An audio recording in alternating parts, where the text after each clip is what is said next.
हाय class 10th। Maths का exam बहुत पास आ गया है ना। और अब तुम ये सोच रहे हो कि जब आप नए क्वेश्चंस को देख रहे हो तो और डर लग रहा है। अब ये सोच रहे हो कि पूरे साल भर मेहनत तो करी थी इस एग्जाम के लिए, लेकिन ये एग्जाम आखिर कैसा जाने वाला है। क्या पेपर टफ आएगा, क्या पेपर इजी आएगा। देखो, आज ना मैं तुम्हें ये बताने के लिए यहां पर नहीं आया हूं कि पेपर इजी आएगा पेपर हार्ड आएगा, क्योंकि ये चीज तो मुझे भी नहीं पता। लेकिन आज मैं तुम्हें कुछ वो लास्ट मिनट टिप्स, वो लास्ट मिनट स्ट्रैटेजीज बताने आया हूं जिसकी मदद से मैथ्स के एग्जाम के अंदर तुम अच्छे मार्क्स ला सकते हो। तो सबसे पहले ना, अभी जो तुम्हारे दिमाग में डाउट्स चल रहे हैं ना, वो सारी प्रॉब्लम्स को मैं यहां पर लिख कर लेकर आया हूं। जैसे कि तुम्हें लग रहा होगा कि क्या कोई ऐसी स्ट्रैटेजी है जिसकी मदद से मैं पेपर अटेम्प्ट करूं जिससे कि मेरे मार्क्स इंक्रीज हो जाए। उस स्ट्रैटेजी के बारे में मैं डिस्कस करूंगा। पिछले 2-3 साल से वो स्ट्रैटेजीज बच्चों को बता रहा हूं और मैथ्स के पेपर में उससे उनकी मदद भी होती है। उसके अलावा दूसरा डाउट, क्या कोई कैलकुलेशन है क्या, क्योंकि कैलकुलेशन में हम आज भी गलती करते हैं। और जब कैलकुलेशन में तुम गलती करते हो ना, तो उससे तुम्हारा कॉन्फिडेंस डाउन जाता है और तुम्हारा टाइम वेस्ट होता है। और वहीं से ही तुम्हारी अगली प्रॉब्लम आती है, जो कि है time mismanagement and silly mistake. ये जो सिली मिस्टेक है ना, ये जो कैलकुलेशन मिस्टेक है ना, ये हर एक बच्चा आज के समय पर कर रहा है और इसी के सोल्यूशन के बारे में आज मैं डिस्कस करने वाला हूं।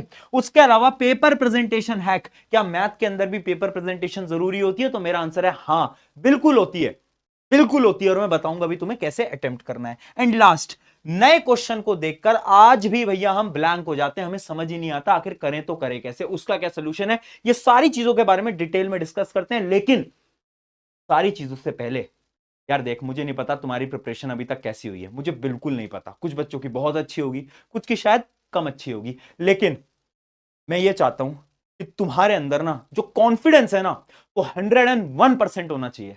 ठीक है, चाहे प्रिपरेशन तुम्हारी यहां है, लेकिन अपने अंदर ना कॉन्फिडेंस लेकर आओ कि ये जो मैथ्स का एग्जाम है ना, मेरे जीवन का सबसे बेहतरीन एग्जाम होगा। चाहे प्री बोर्ड के अंदर तुम्हारे 30%, 40%, 50% आए, लेकिन यहां पर तुम फोड़ने वाले हो। ये कॉन्फिडेंस चाहिए मुझे हर एक स्टूडेंट के अंदर, क्योंकि आधा गेम ना मैथ्स के अंदर कॉन्फिडेंस का होता है। अगर तुम पेपर के अंदर इस कॉन्फिडेंस के साथ बैठोगे ना कि हाँ यार मैं कर लूंगा, मैं कर लूंगी, मैं गारंटी से बोल रहा हूं वो पेपर तुम्हारा बेहतरीन जाएगा। लेकिन वहीं पर अगर तुम ये सोचकर बैठे रह जाओगे ना कि मेरी प्रिपरेशन तो बहुत कम है, क्वेश्चंस तो मुझसे हो ही नहीं पाएंगे, तो एक्चुअली में तुम्हारा पेपर खराब जाएगा। तो पहले खड़े हो जाओ मेरे दोस्त, शीशे के सामने जाओ, खुद से बोलो कि ये जो मैथ्स का एग्जाम है मेरे जीवन का सबसे बेहतरीन एग्जाम होगा। बोलो एक बार, ठीक है। और कमेंट में भी लिख देना, मैथ्स एग्जाम फोड़ेंगे। और ऐसी स्ट्रैटेजी मैं हर एक सब्जेक्ट के लिए लेकर आऊंगा, हर एक सब्जेक्ट के लिए, ताकि तुम्हारा कॉन्फिडेंस बना रहे और तुम्हें कुछ कुछ लास्ट मिनट स्ट्रैटेजीज में बताकर जाऊं। ठीक है, आ जाओ अब स्टार्ट करते हैं। सबसे पहले पेपर अटेम्प्ट कैसे करना है। देखो, जैसे ही तुम्हारे हाथ में पेपर आएगा ना, तो तुम्हें कुछ 10 से 15 मिनट का रीडिंग टाइम मिलता है, जिस समय पर आप पेपर को पढ़ते हो। तो उस समय पर जब आप पेपर पढ़ रहे हो ना 10-15 मिनट में, तो आपको क्या काम करना है? आपको 3 काम करना है, बहुत इंपॉर्टेंट। पहला काम क्या है? Dot strategy. डॉट स्ट्रैटेजी क्या बोलती है, आपने देखा होगा जब आप पेपर को रीड करते हो ना, तो बहुत सारे क्वेश्चंस के जो यूनिट होते हैं ना, वो सेंटीमीटर मीटर में होते हैं, जिनमें आपको कन्वर्जन करना होता है। कभी कभार सेंटीमीटर को मीटर में कन्वर्ट करना होता है, आपने नोट करा होगा। बट होता क्या है ना, हम जल्दीबाजी में वो ध्यान नहीं देते। तो आपको क्या करना है, पेपर रीड करते टाइम, पेपर को रीड करते टाइम उन सारी चीजों को ध्यान से देखना है कि अच्छा यहां पर यूनिट सेंटीमीटर है, इसको मीटर में कन्वर्ट करना पड़ेगा। और उसी टाइम पेपर पे ना एक हल्का सा पेंसिल से डॉट लगा दो उस जगह पर, हल्का सा डॉट। उससे क्या होगा, उससे क्या होगा, देखो अगर हमने वो डॉट लगा दिया ना, तो बाद में जब आप उस क्वेश्चन पे पहुंचोगे ना, तो आपको डॉट दिखेगा और आपको दिमाग में आएगा कि अच्छा हाँ, इसमें मुझे यूनिट कन्वर्जन करनी है। वो बहुत इंपॉर्टेंट है, ठीक है, क्योंकि बाद में हम भूल जाते हैं, पेपर छूट जाता है। दूसरी चीज तुम्हें क्या करना है, और वाले क्वेश्चंस को सेलेक्ट करो। और वाले क्वेश्चन ना, देखो आपने अगर सैंपल पेपर लगाए होंगे, आपको पता होगा चॉइसेस मिलती हैं आजकल बहुत सारे सवालों के अंदर। तो वो जो चॉइसेस वाले क्वेश्चंस होते हैं ना, वो सेलेक्ट कर लो पहले ही। ऐसा ना हो कि तुम बीच में जाकर सोच रहे हो कि ये वाला अटेम्प्ट करूं या ये वाला अटेम्प्ट करूं। आप जब रीडिंग टाइम पे बैठे हो, तभी आपको पता होना चाहिए कि आपको ये आता है या ये आता है। जो भी क्वेश्चन आपको अच्छी तरीके से आता है, आपको वही अटेम्प्ट करना है, और पहले ही दिमाग के अंदर कर लो कि हाँ यही मुझे अटेम्प्ट करना है। अगली चीज, तीसरी चीज, सेलेक्ट सेक्शन। देखो, सेक्शन सेलेक्ट करना बहुत इंपॉर्टेंट है। आपको यह पता होना चाहिए कि आप स्टार्ट किस सेक्शन से कर रहे हो। बहुत सारे बच्चे हैं जो कि लास्ट सेक्शन से स्टार्ट करते हैं, डी वाले सेक्शन से स्टार्ट करते हैं, राइट, फिर सी पर आते हैं, फिर ए पे आते हैं। बहुत सारे बच्चे हैं जो कि ए से स्टार्ट करते हैं, एमसीक्यू से स्टार्ट करते हैं। पर भैया हम कैसे सेलेक्ट करें? देखो, अभी तक तुमने सैंपल पेपर कैसे अटेम्प्ट करें, पहले वो सोचो। क्या तुमने एबीसीडी ऐसे करें या फिर तुमने उल्टा करा है स्टार्ट? जैसे भी तुमने सैंपल पेपर लगाया, आपको वैसे ही अटेम्प्ट करना है। अब नया कुछ करना मत जाना, है ना, कि तुम्हें कोई यूट्यूब पे आके बोल दे कि नहीं नहीं, तुम्हें तो ना वो ई सेक्शन से स्टार्ट करना है और फिर उल्टा आना है।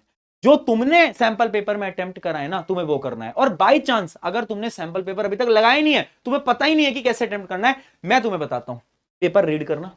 जो सेक्शन तुम्हें सबसे इजी लगे ना, मान लो मेरे टाइम की मैं बात बताता हूं, मुझे सेक्शन सी जो था वो बहुत इजी लगा था, देखते ही मुझे पता चल रहा था इसके 5-7 सवाल मुझे आते हैं, तो मैंने सबसे पहले वो सेक्शन उठाया जो कि मुझे आता था। पता है क्यों? मैंने अभी थोड़ी देर पहले बताया, मैथ्स के अंदर सबसे इंपॉर्टेंट क्या है? कॉन्फिडेंस। अगर मैथ्स के पेपर के शुरू के 5 सवाल के अंदर आपका कॉन्फिडेंस अगर डाउन हो जाता है ना, तो पूरा पेपर खराब जाएगा।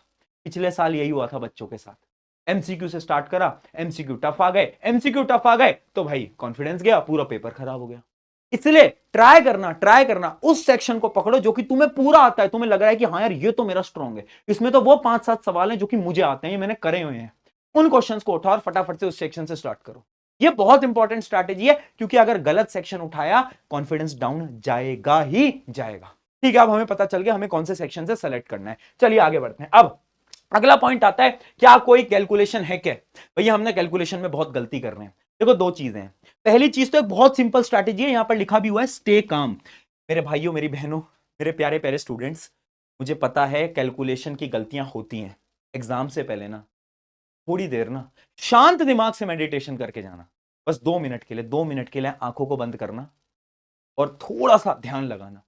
जितना तुम शांत रहोगे, जितना तुम कम हाइपर रहोगे, उतनी अच्छी कैलकुलेशन होगी, ट्रस्ट मी, है ना। हाँ, स्कूल में मिलेंगे दोस्त, बोलेंगे अरे तूने ये वाला क्वेश्चन करा, अरे तूने वो वाला सवाल लगाया। एग्जाम में घुसने के बाद, एग्जाम हॉल के बाहर भी हो ना तुम खड़े हुए, तो तुम्हें कोई डिस्कशन नहीं करना है। दोस्तों से बोलो कि हाँ कौन सी मूवी देखी है, कौन सी पिक्चर देखी है, हाँ, पढ़ाई की बात तो करनी नहीं है।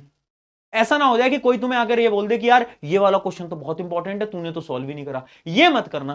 क्यों? क्योंकि इससे क्या होगा, तुम थोड़े स्ट्रेस में आओगे, कैलकुलेशन में गलती कर दोगे। मैथ्स में थोड़ा सा शांत हमें रहना पड़ेगा। दूसरी चीज, रफ वर्क स्ट्रैटेजी। देखो तुम्हें क्या करना है ना, जो लास्ट पेज होता है ना आंसर शीट का, उसमें हेडिंग डालना रफ। मैं आपको एक बार करके भी दिखा देता हूं। जैसे लास्ट पेज है, इसको मैंने क्या करा, इसमें मैंने हेडिंग डाल दिया रफ। अब इसमें ना मैं रफ वर्क कर रहा हूं। मान लो मैं क्वेश्चन नंबर 5 का रफ वर्क कर रहा हूं, तो तुम्हें क्या करना है ना, छोटा सा ना क्वेश्चन का नंबर भी लिख देना है। जैसे मैंने यहां पर लिख दिया है छोटा सा Q5, और अब मैं इसका ऐसे रफ वर्क कर रहा हूं, और उसको मैंने ऐसे डब्बे में बंद कर दिया। ऐसी क्वेश्चन नंबर 6 का रफ वर्क मैं यहां कर रहा हूं, इसको मैंने डब्बे में बंद कर दिया। अब भैया ये क्वेश्चन लिखना क्यों जरूरी है? क्योंकि बाई चांस अगर तुम्हें ऐसा लग रहा है ना यार, तुम्हें ना लास्ट में जाकर आंसर्स को चेक करना है, तो तुम वापस से तो कैलकुलेट करोगे नहीं, तुम वापस से तो स्टेप बाय स्टेप चेक करोगे नहीं, उतना टाइम नहीं मिलता मैथ के पेपर के अंदर। तो तुम्हें क्या करना है, लास्ट पन्ने पे जाना है जहां तुम रफ कर रहे हो, तुम देखोगे अच्छा क्वेश्चन नंबर 5 यहां पर है, क्या मैंने कैलकुलेशन सही करी है? हाँ करी है, ठीक है, मेरा आंसर सही है। समझे बात को? बच्चे क्या करते हैं, रैंडमली करते जाते हैं, लास्ट में चेक ही नहीं कर पाते हैं। और अगर चेक नहीं कर पाते, बाई चांस कोई कैलकुलेशन में मिस्टेक होगी, तो वहां पे नंबर कट जाते हैं। इसलिए ये जो रफ वर्क स्ट्रैटेजी है ना, ये बहुत काम आएगी। लास्ट पेज पे आप कुछ भी करो, टीचर को कोई प्रॉब्लम नहीं होती, बस हेडिंग ऊपर डाल देना बड़ा बड़ा रफ, और वहां पर आप रफ करते रहो, कोई इशू नहीं आने वाला, गारंटेड है। सब करते हैं, मैंने भी करा था लास्ट ईयर, आपके सीनियर ने भी करा था, कोई इशू नहीं आएगा। ठीक है जी, इतनी चीज समझ में आ गई, कैलकुलेशन मिस्टेक का हैक भी मिल गया। अगली प्रॉब्लम, टाइम मैनेजमेंट। भैया टाइम नहीं हो रहा है मैनेज। मैं आज बता रहा हूं, बहुत सारे बच्चों का पेपर छूटने वाला है। हर साल छूटता है, कोई नई चीज नहीं है। क्यों? दो रीजन है। पहला रीजन, प्रैक्टिस क्वेश्चंस। देखो अगर आपने क्वेश्चंस की प्रैक्टिस कम करी है ना, और अगर आपको आपके पेपर के अंदर सारे सवाल नए दिख रहे हैं, न्यू टाइप ऑफ क्वेश्चन दिख रहे हैं, तो हाँ आपका पेपर छूटेगा। क्योंकि नए टाइप के क्वेश्चन में आपको दिमाग लगाना पड़ेगा, सोचना पड़ेगा, फिर आप अटेम्प्ट करोगे, तो उसमें टाइम लगता है, पेपर छूटता है। लेकिन अगर आपने डिफरेंट टाइप के क्वेश्चंस बहुत सारे करे हैं ना, तो आपका पेपर नहीं छूटेगा 101%। अब भैया हमने तो अभी तक डिफरेंट टाइप के क्वेश्चन नहीं करे, आई होप कर लिए होंगे। नहीं करे हैं तो एक मैंने आपके लिए पीडीएफ पहले भी आपको दी थी, मैथ्स की एक पूरी पीडीएफ बना रखी है, जिसमें डिफरेंट डिफरेंट टाइप के क्वेश्चंस का सेट मैंने आपको दे रखा है चैप्टर वाइज। उसकी लिंक डिस्क्रिप्शन में है। उसके जितने भी टाइप ऑफ क्वेश्चन है, एटलीस्ट वो तो एक बार देख लेना। उसके अलावा तुम्हें और भी क्वेश्चन प्रैक्टिस करने पड़ेंगे, बट टाइम कम है, तो एटलीस्ट ये जो मैंने ऐसी शीट बना रखी है, इसमें मैंने टाइप ऑफ क्वेश्चन दे रखे हैं हर चैप्टर के। वो टाइप ऑफ क्वेश्चंस क्या आपको आते हैं, क्या आपने प्रैक्टिस करें? अगर करें तो वेल एंड गुड है, बहुत बढ़िया बात है। ठीक है, पहली चीज तो ये हो गई टाइम मैनेजमेंट के लिए। दूसरी चीज क्या है टाइम मैनेजमेंट के लिए, कि अगर भैया पेपर हार्ड आया, पेपर लेंदी आया और टाइम मैनेज नहीं हो पाया, तो क्या होगा? एक दोस्त, एक टिप बताऊं, एक स्ट्रैटेजी बताऊं। अगर बाई चांस पेपर हार्ड आता भी है, पेपर लेंदी आता भी है, तो क्या वो तेरे अकेले के लिए लेंदी है? क्या वो तेरे अकेले के लिए हार्ड है? नहीं, सबके लिए हार्ड है। अरे जितने भी लोग हैं जो कि बोर्ड एग्जाम देने वाले हैं, सबके लिए हार्ड है। तो यानी तुम्हारा अकेले का पेपर खराब तो जाएगा नहीं, सबका पेपर खराब जाएगा। और जब सबका पेपर खराब जाएगा तो चेकिंग इजी होगी, चेकिंग इजी होगी तो मार्क्स अच्छे आएंगे। बात को समझ रहे हो बात को? तो बाई चांस अगर पेपर हार्ड आ गया, पेपर अगर लेंदी आ गया, तो घबराना नहीं है, डरना नहीं है। ये सोचना है यार मेरे अकेले का थोड़ी ना हार्ड है भाई, सबका हार्ड है ना, सबका टफ है ना, तो नंबर तो सबके कम आने हैं। जिससे लीनियंट चेकिंग होगी, नंबर ऑटोमेटिकली इंक्रीज कर दिए जाएंगे। समझ में? ये चीज मैं इसलिए बोल रहा हूं, पैनिक मत करना यार, पैनिक मत करना। मुझे पता है तुम्हें डर लग रहा है, मुझे पता है तुम्हारी रातों की नींद उड़ी पड़ी है, मुझे पता है तुम्हें हल्का हल्का सा प्रेशर फील हो रहा है कि यार बोर्ड एग्जाम कैसे होंगे कैसे नहीं होंगे। मैं बोल रहा हूं पैनिक मत करो, बिल्कुल मत डरो। ये तुम्हारी लाइफ के सबसे बेहतरीन एग्जाम जाएंगे या नहीं जाएंगे, खुद पे भरोसा रखना पड़ेगा। इसलिए अगर पेपर हल्का सा भी टफ दिखे, कोई बात नहीं ना, सबके लिए टफ होगा। जितना आता है मैं उतना अटेम्प्ट करूंगा और अच्छे से अटेम्प्ट करूंगा, पैनिक नहीं होऊंगा मैं। ये खुद पे भरोसा रखना पड़ेगा, इतना रख लोगे तो काम चल जाएगा। चलो आगे बढ़ते हैं। अगली चीज क्या है? अगली चीज है हमारी प्रेजेंटेशन टिप्स। कुछ ऐसे टिप्स जिससे कि मैथ के पेपर को आप अच्छी तरीके से अटेम्प्ट करके आ पाओगे। ये इंपॉर्टेंट टिप्स हैं, ध्यान से सुनना। पहली चीज, एक तो यार गिवन टू फाइंड, ये सब आपको लिखना पड़ेगा। अगर कोई थ्योरम आ गई, कोई प्रूफ आ गया, तो गिवन लिखो, टू फाइंड लिखो। वो जो प्रूफ वाले क्वेश्चन होते हैं उसमें आपको सारी चीजें लिखनी है। आपको ये मान के चलना है कि वो जो कॉपी चेकर है, जो एग्जामिनर्स हैं, उनको कुछ नहीं आता। आप एकदम बेसिक बच्चों के लिए लिख के आ रहे हो, ऐसे लिखो, फॉर्मूलास को ब्रैकेट में लिखो, सब कुछ मेंशन करके आना है बोर्ड की कॉपी के अंदर। ठीक है, फॉर्मूला लिखो, स्पेशली यूनिट लिखना मत भूलना। फाइनल जो आपका आंसर आया ना, उसको डब्बे में क्लोज करना। जैसे कि 10 मीटर आया तो 10 मीटर को ऐसे डब्बे में क्लोज करा, बहुत इंपॉर्टेंट है। लास्ट में डब्बे में क्लोज करते हैं तो टीचर क्या करते हैं, फाइनली आंसर देखते हैं, आंसर उन्हें सही दिखता है, टिक करते हैं, आगे बढ़ जाते हैं। ये बात को, तो ये भी बड़ा इंपॉर्टेंट हो गया। अगली चीज, एंगल को डिफाइन करो। मान लो एक ट्राइंगल का कोई क्वेश्चन आ गया, तो उसमें आपने एक एंगल लिया है, तो उसको डिफाइन करो ना। लेट एंगल ए बी, बताओ ना वो एंगल कौन सा है, डिफाइन करना मत भूलना एंगल्स को। स्पेशली जब आप कुछ प्रूफ वगैरह कर रहे होते हो तो उसमें आपको एंगल ट्राइंगल के डिफाइन करने पड़ते हैं। सिमिलरली सर्कल का कोई क्वेश्चन है, एंगल डिफाइन करना मत भूलना। अगली चीज, रफ वर्क इन लास्ट। मैं आपको बता चुका हूं कि जो साइड के वो जो मार्जिन आप बनाते हो, उनमें आप रफ वर्क वैसे कर सकते हो, बट वो उतना अच्छा नहीं लगता। तो सजेशन ये होता है कि आप लास्ट में करो। बट अगर आप वो मार्जिन में भी करना चाहते हो तो आपकी इच्छा है, ऐसे कोई नंबर वंबर नहीं करते उसके, लेकिन लास्ट में करते हैं तो बेटर लगता है, प्रेजेंटेशन अच्छी लगती है। ठीक है, उसके अलावा बाई चांस कोई क्वेश्चन तुमने गलत अटेम्प्ट कर दिया, तुमसे पूरा सॉल्व नहीं हो पाया, तो क्या करना है, पेंसिल से एक सिंपल सा उस पर कट लगाना है, सिंपल सा एक कट लगाना है, और नेक्स्ट पेज पे वापस से उस क्वेश्चन को स्टार्ट कर दें। ये मत सोचना अरे यार मेरा तो पूरा क्वेश्चन गलत हो गया, मेरी तो आंसर शीट ना बहुत गंदी लग रही है और टीचर नंबर काट लेंगे। नहीं, कोई गलत हुआ पूरा कट मारो, अगले पेज पे स्टार्ट करो। यार आंसर शीट ना बहुत है हमारे पास, है ना, बोर्ड वालों के पास बहुत है, तुम जितनी आंसर शीट भर सकते हो उतनी भरो ना, क्या दिक्कत है, कोई टेंशन वाली बात नहीं है ना, पेज की कमी थोड़ी ना है, आंसर शीट भरो, तुम्हें कोई टेंशन वाली बात नहीं है। आई बात समझ में? ये कुछ प्रेजेंटेशन की टिप हो गई। अब आते हैं फाइनली कुछ लास्ट एंड फाइनल टिप्स पे। देखो, एक बैक बेंचर स्ट्रैटेजी बता रहा हूं, प्लीज अटेम्प्ट एवरी क्वेश्चन, हर एक सवाल को अटेम्प्ट करके आओ। अगर तुम वो हो ना इसको, मान लो 4 सवाल नहीं आए समझ में, अटेम्प्ट करो, फॉर्मूला लिखो, 4 स्टेप पे आओ, आधा ही होगा चाहे तुमसे, बट वो आधा भी करके आओ। पता है क्यों? क्योंकि बोर्ड एग्जाम में स्टेप मार्किंग होती है। तो अगर आप फॉर्मूला सही लिख रहे हो, अगर आप 2-3 स्टेप भी ठीक कर देते हो ना, तो 4 में से 1 नंबर तो मिल ही जाएगा, 2 नंबर तो मिल ही जाएंगे। समझे बात को? इसलिए मैं कह रहा हूं कि आपको सारे सवाल अटेम्प्ट करने हैं। Try to attempt every possible question, नहीं भी आता तो भी अटेम्प्ट करना पड़ेगा। दूसरी चीज, स्टार्ट विद इजी क्वेश्चन। ये मैंने आपको पहले भी बताया कि आप वो सेक्शन को चूज करना प्लीज जो इजी है, ये बहुत इंपॉर्टेंट है ना। बट अगर आप सैंपल पेपर में जिस ऑर्डर से आप अटेम्प्ट करते आ रहे हो, आपको वही ऑर्डर उठाना है। बट अगर आपने अभी तक सैंपल पेपर नहीं लगाया, आपकी प्रैक्टिस उतनी नहीं है, तो उस सेक्शन को उठाना जो कि इजी हो, वेरी इंपॉर्टेंट। ये स्ट्रैटेजी ना बहुत काम आने वाली, ठीक है।